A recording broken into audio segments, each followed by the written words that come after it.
America से भेजा गया साइफर चेयरमैन पीटीआई के पास ही है। उन्हीं के प्रिंसिपल सेक्रेटरी ने गवाही दे दी। चेयरमैन पीटीआई ने साइफर वापस नहीं किया और स्टेट सीक्रेट का गलत इस्तेमाल किया। एफआईए ने चेयरमैन पीटीआई के खिलाफ साइफर केस का चालान ऑफिशियल सीक्रेट एक्ट अदालत में जमा करा दिया। शाह महमूद कुरैशी के भी खिलाफ चालान जमा। दोनों रहनुमा साइफर गुमशुदगी के कसूरवार करार। एफआईए के चालान में कहा गया है कि शाह महमूद कुरैशी ने 27 मार्च की तकरीर की, फिर चेयरमैन पीटीआई की मुआवनत की। चालान के साथ चेयरमैन पीटीआई के प्रिंसिपल सेक्रेटरी आजम खान का 161 और 164 का बयान मुंसलिक।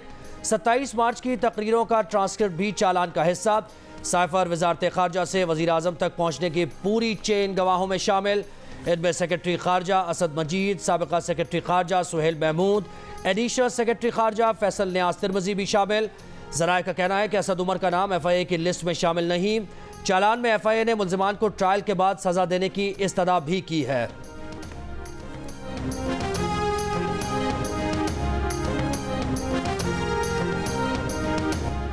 जावेद लतीफ के बाद इसहाक डार ने भी नवाज शरीफ के जनरल बाजवा और जनरल फैज के एहतसाब की बयानियां तर्क करने का इशारा दे दिया। जनरल बाजवा जनरल फैज के एहतसाब के सवाल पर इसहाक डार ने कहा, नवाज शरीफ ने तो एहतसाब का मामला पहले ही अल्लाह के सुपुर्द कर दिया था। दो ही रास्ते हैं, मुल्क को ठीक करें या इंतकाम और अपना हिसाब बराबर करने में लग जाए। नवाज शरीफ की सोच है कि मुल्क को तरक्की की जानिब गामजन करना है। नवाज शरीफ की खिलाफ साजिश के किरदार बेनकाब हो चुके हैं।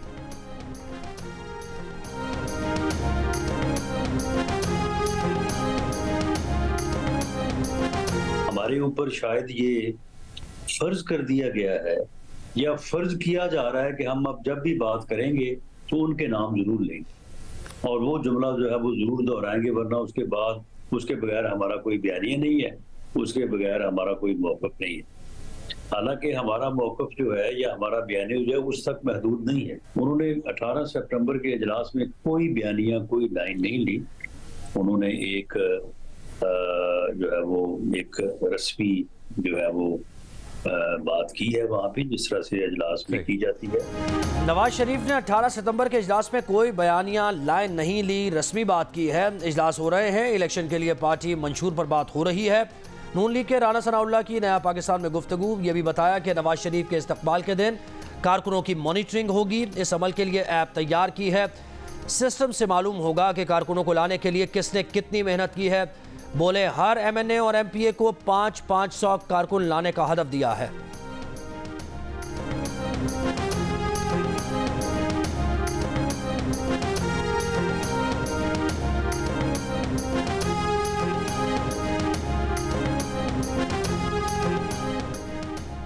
लाहौर की इंसदाद दहशतगर्दी अदालत में नून लीग के रहनुमाओं के खिलाफ रियासत मुखालिफ तकारीर के केस की समाअत।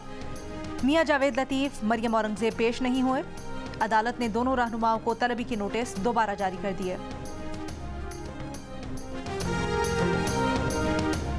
निगरान हुकूमत कोई नया टैक्स नहीं लगाएगी। महसूलात का हदफ बगैर टैक्स लगाए पूरा किया जाएगा। पाकिस्तानी हुकाम ने IMF को वाज़े कर दिया। FBR ने ऑनलाइन मीटिंग में IMF को रवां माली साल के पहले 3 माह में हदफ से ज़्यादा रेवेन्यू इकट्ठा करने का बताया। टैक्स चोरों के खिलाफ कार्रवाइयों के प्लान से भी आगाह किया।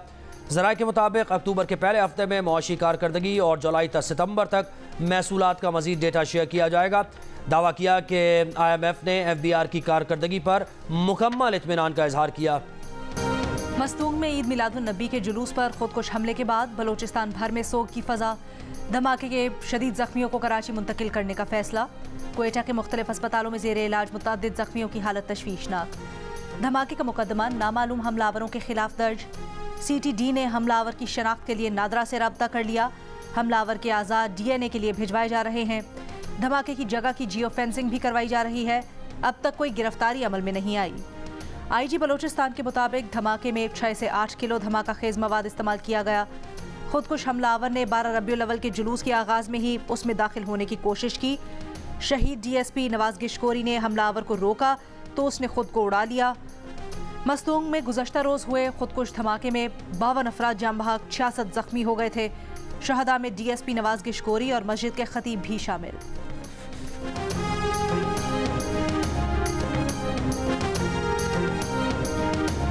हंगू की तहसील दुआबा में होने वाले खुदकुश धमाके का मुकदमा नामालूम दहशतगर्दों के खिलाफ दर्ज। स्पेशल टीम्स ने धमाके के मकाम से मवाद इकट्ठा करके तहकीकात शुरू कर दी। गुज़श्ता रोज़ थाने की मस्जिद में खुदकुश हमले में एक पुलिस एहलकार समेत 5 अफराद जाँ बहक, 12 जख्मी हुए थे। FIR के मुताबिक 2 नामालूम मोटरसाइकिल सवारों ने पहुंचते ही फायरिंग की। संतरी ने जवाबी फायरिंग की। पुलिस एहलकार सईदुर रहमान ने फायरिंग करने वाले दहशतगर्द से बंदूक छीन ली। फायरिंग करते ही गेट के करीब धमाका हुआ। पुलिस ने बर्वक्त कार्रवाई करके एक खुदकुश हमला आवर को मस्जिद के बाहर हलाक किया। फायरिंग के तबादले के दौरान नमाजी मस्जिद से बाहर निकले। इस दौरान दूसरे खुदकुश हमला आवर ने मस्जिद में दाखिल होकर खुद को उड़ाया। शहीद पुलिस एहलकार महमूद शाहिद की नमाज जनाजा अदा करके मैयत उनके आबाई इलाके करक रवाना कर दी गई।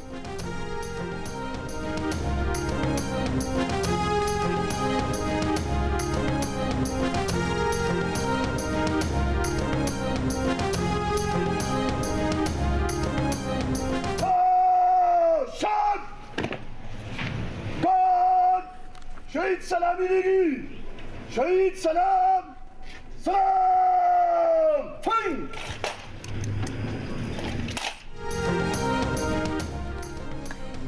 महंगाई और बिजली के बिल्स के खिलाफ शहरियों का मुजफ्फराबाद में एहतजाज। आज़ादी चौक की तरफ जाते मुजाहिरीन पर पुलिस का लाठीचार्ज, आंसू गैस की शेलिंग। एहतजाज के दौरान पत्थर लगने से DSP इश्तियाक गिलानी जख्मी। मुजाहिरीन ने आज़ादी चौक पर धरना दे दिया। ट्रैफिक मुअत्तल। मुजाहिरीन और इंतजामिया में मुज़ाकरात जारी। पाकिस्तान और न्यूजीलैंड के वार्म अप मैच के बाद सोशल मीडिया पर तबसरों का तूफान।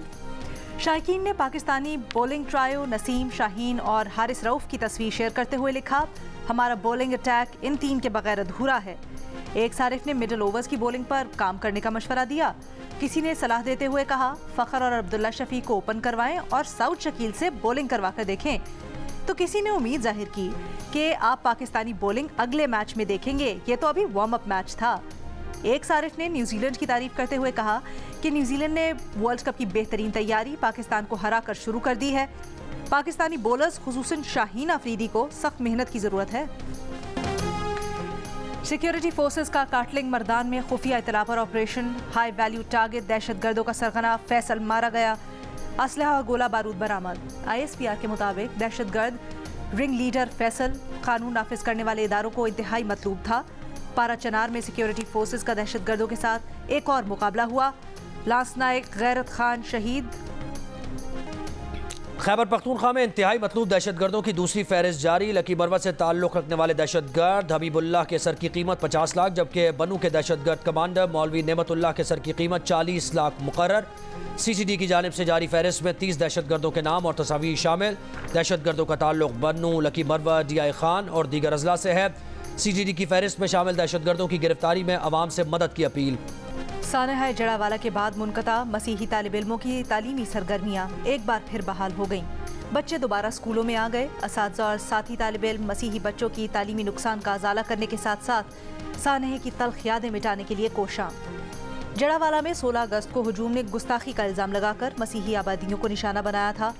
दर्जनों घरों और चर्चेस को आग लगा दी गई थी। मसीहियों की ज़िंदगी भर की जमा पूंजी लुट गई। फसादात ने मसीही आबादियों में रहने वालों का सुख, चैन, मुस्कुराहट सब कुछ छीन लिया था। बहुत से ऐसे ख़ानदान भी उजड़े जहाँ चंद दिन बाद शादियों की शहनाइयाँ गूंजने वाली थीं, लेकिन जलाव घिराव के अलमनाक वाक़यात में बेटियों के जहेज़ जलकर राख हो गए। खुशियाँ गम में बदल गईं।